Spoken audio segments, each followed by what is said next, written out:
श्री स्वामी समर्थ. नमस्कार मित्रांनो. सूर्याच्या महान युतीची महासंधी.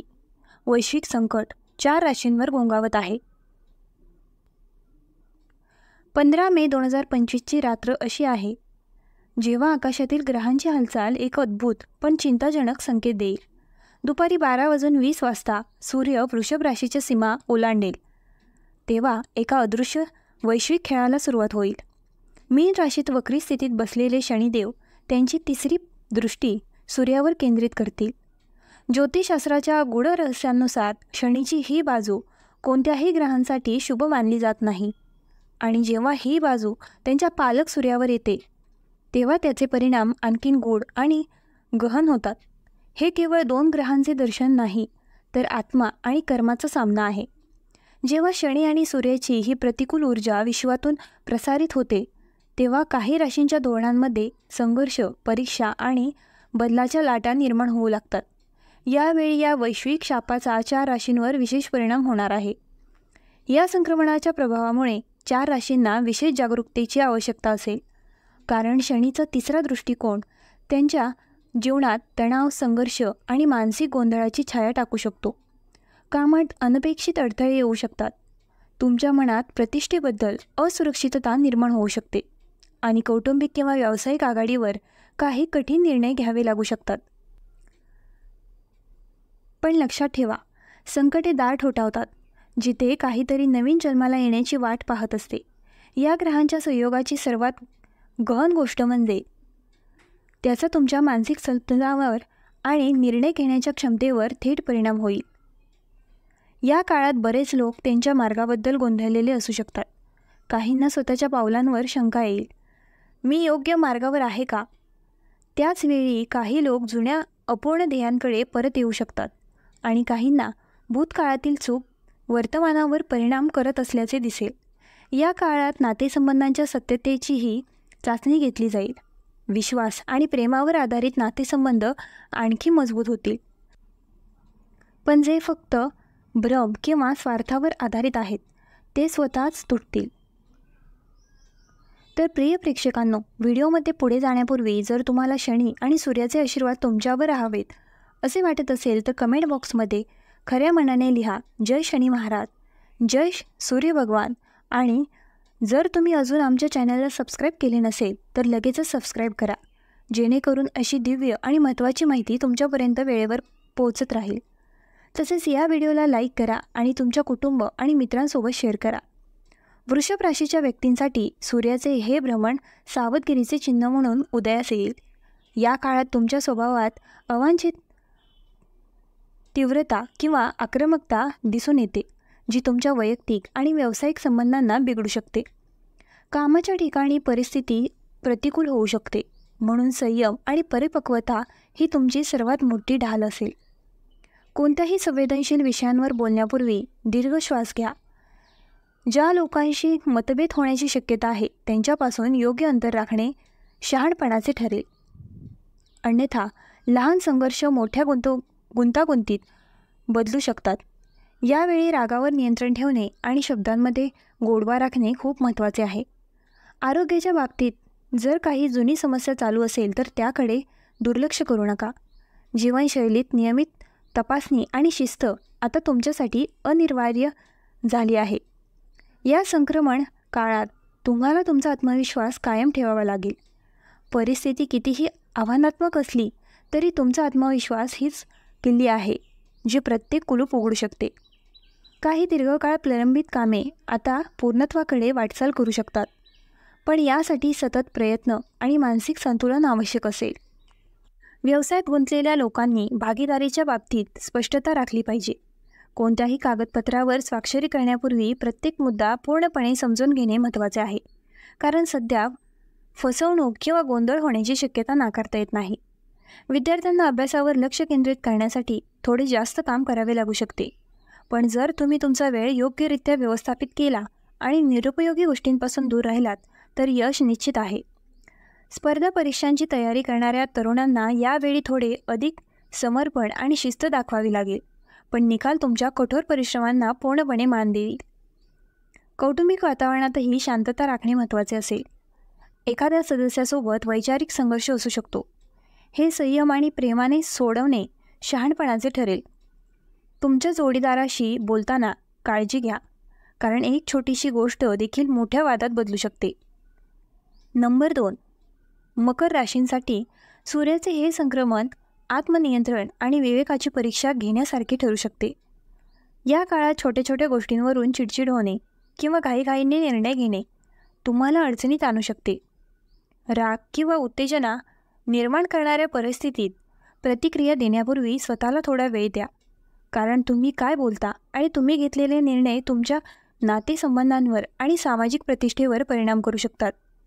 यावेळी यशाचा मार्ग सोपा नसेल, पण फक्त तुमचं समर्पण आणि स्थिरताच तुम्हाला उंचीवर घेऊन जाऊ शकते.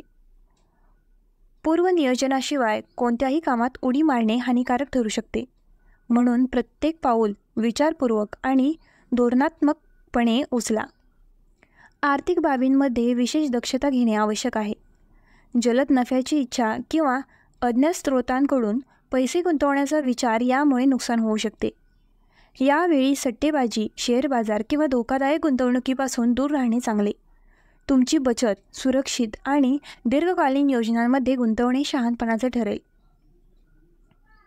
कौटुंबिक वातावरणात सुसंवाद राखण्यासाठी संवादात सभ्यता आणि समजूतदारपणा खूप महत्त्वाचा असेल. कोणत्याही कौटुंबिक समस्येने अहंकाराचे रूप घेऊ नये याची विशेष काळजी घ्या. जर वडिलोपार्जित मालमत्तेशी किंवा जमिनीच्या मालमत्तेशी संबंधित कोणताही खटला सुरू असेल तर कागदपत्रे बारकाईने तपासणे खूप महत्त्वाचे असेल.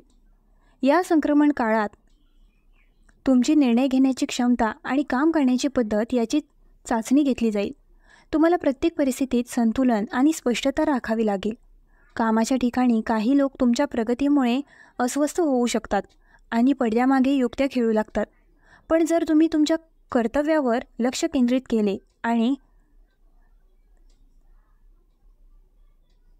निष्पक्षता राखली तर वेळ तुमच्या बाजूने असेल.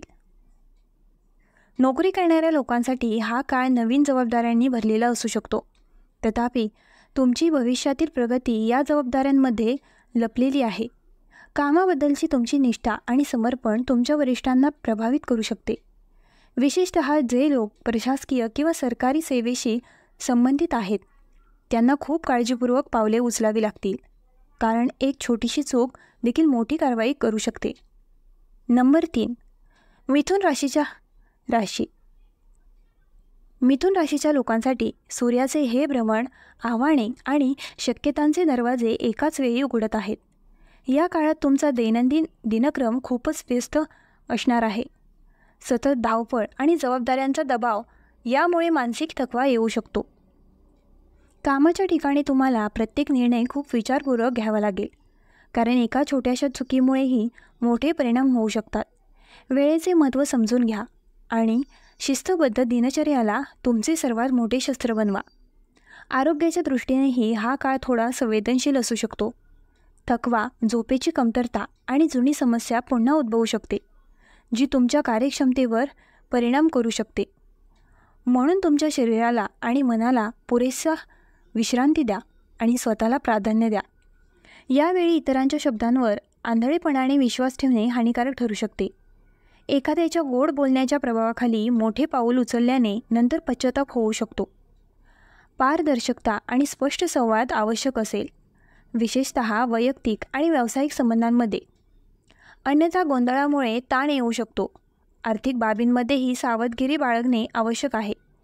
कोणताही मोठा व्यवहार करण्यापूर्वी 2दा झोपा आणि कोणताही कागदपत्र सही करण्यापूर्वी ते नीट वाचा. जोखीम घेण्याऐवजी सुरक्षित मार्ग निवडा. यावेळी परदेशी संपर्कातून अनपेक्षित लाभ होण्याची शक्यता आहे, जी तुमच्या कारकिर्दीला एक नवीन दिशा देऊ शकते. नोकरी करणाऱ्यांसाठी हा काळ थोडा कठीण असू शकतो. तुमच्या कामाच्या तपशीलवार बारकाईने लक्ष ठेवले जाईल, त्यामुळे प्रत्येक जबाबदारी पूर्ण प्रामाणिकपणा आणि गांभीर्याने पार पाडणे आवश्यक असेल. वरिष्ठ अधिकाऱ्यांच्या अपेक्षा वाढू शकतात, पण ते साध्य करण्यात सक्षम झाल्याने तुमची प्रतिष्ठा आणि विश्वास मोठ्या प्रमाणात वाढू शकतो. व्यवसायात गुंतलेल्या लोकांनी कोणताही मोठा निर्णय घेण्यापूर्वी अनुभवी मार्गदर्शकांचा सल्ला घ्यावा. भागीदारीमध्ये पारदर्शकता आणि स्पष्टता राखणे अत्यंत महत्त्वाचे असेल, अन्यथा विश्वासाची भिंत कोसळू शकते. विशेषतः नवीन करार किंवा करार करताना प्रत्येक कागदपत्र काळजीपूर्वक वाचा आणि तपासा. वैवाहिक जीवनातही काही भावनिक चढउतार दिसू शकतात. तुमच्या जोडीदाराचे म्हणणे गांभीर्याने ऐका आणि त्यांच्याशी संबंध ठेवा. भावनांकडे दुर्लक्ष केल्याने नात्यांमध्ये अंतर निर्माण होऊ शकते. नंबर 4. वृश्चिक राशी. वृश्चिक राशीच्या लोकांसाठी सूर्याचे हे संक्रमण खोलवर आत्मनिरीक्षण आणि नातेसंबंधांची चाचणी घेण्याची वेळ म्हणून आली आहे. तुम्हाला असे वाटले की काही जवळचे नातेसंबंध हळूहळू तुमच्यापासून दूर जात आहे आणि हे अंतर केवळ शारीरिकच नाही तर भावनिक पातळीवर देखील असू शकते. अशा परिस्थितीत तुम्ही तुमच्या वागण्यावर आणि वृत्तीवर एक नजर टाकणे महत्त्वाचे आहे. तुम्ही स्वतःला भावनिकदृष्ट्या मर्यादित केले आहे हे शक्य आहे का? ही वेळ इतरांशी जोडण्याची, एकत्र पुढे जाण्याची आणि सहकार्याची भावना स्वीकारण्याची आहे. जर तुम्ही सर्व काही एकट्याने करण्याचा प्रयत्न केला तर गुंतागुंत आणि जबाबदाऱ्या प्रचंड होऊ शकतात. टीमवर्क आणि भागीदारीच्या भावनेने केलेले प्रयत्न यशस्वी होऊ शकतात. तुमच्या कामांना प्राधान्य द्या, अन्यथा वेळ आणि ऊर्जा दोन्ही वाया जाऊ शकते. या काळात तुमचा स्वभाव तुमची खरी ताकद बनू शकतो. जर तुम्ही संवादात नम्रता, संयम आणि गोडवा राखलात तर कठीण परिस्थितीतही तुम्हाला मार्ग सापडेल. कठोर शब्द आणि तटस्थता टाळा, कारण या दोन्ही गोष्टी नातेसंबंध बिघडू शकतात. आरोग्याच्या बाबतीतही सावधगिरी बाळगणे आवश्यक आहे. मानसिक ताण, झोपेचा अभाव आणि भावनिक चढउतार यांचा शरीरावर थेट परिणाम होऊ शकतो. संतुलित आहार आणि वेळेवर विश्रांतीला प्राधान्य द्या. जर वैवाहिक जीवनात मतभेद निर्माण झाले तर संवादाचा अभाव होण्याऐवजी संयमी पद्धतीने बोलणे अधिक फलदायी ठरेल. तुमच्या जीवनसाथीच्या भावना समजून घ्या आणि मोकळेपणाने स्वतःला व्यक्त करा. इथेच नात्यांचे मोठेपण आहे. यावेळी कोणालाही पैसे उधार देणे तुमच्यासाठी तोट्याचा सौदा ठरू शकतो. नाते कितीही जुने असले तरी पैशांच्या बाबतीत स्पष्टता तुमच्या हिताची असेल.